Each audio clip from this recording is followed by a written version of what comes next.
Ujumbe wa kufuatilia UK. Ujumbe wa kufuatilia ni moja ya hatua muhimu zaidi katika safari ya mauzo ya uhakika. Baada ya kutumia mteja elimu au taarifa ya manufaa, kazi yako haiishii hapo. Ni lazima urudi tena kwake kwa heshima na kwa ustadi, kuuliza kama amepokea ujumbe, kama ameuelewa na kama ana maswali yoyote. Wauzaji wengi hushindwa kwenye eneo hilo.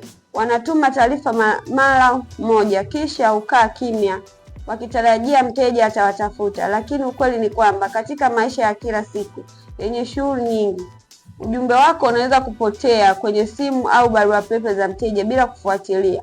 Upate nafasi ya kuendeleza mazungumzo. Ujumbe wa kufuatilia si shinikizo, bali ni ishara ya kujali na kutaka kuhakikisha mteja ameona thamani ya mawasiliano yako. Pia ujumbe wa kufuatilia unafanyika baada ya mazungumzo ya ana kwa ana au ya simu na wateja. Ni njia ya kuboresha mahusiano na kuendelea kukumbukana.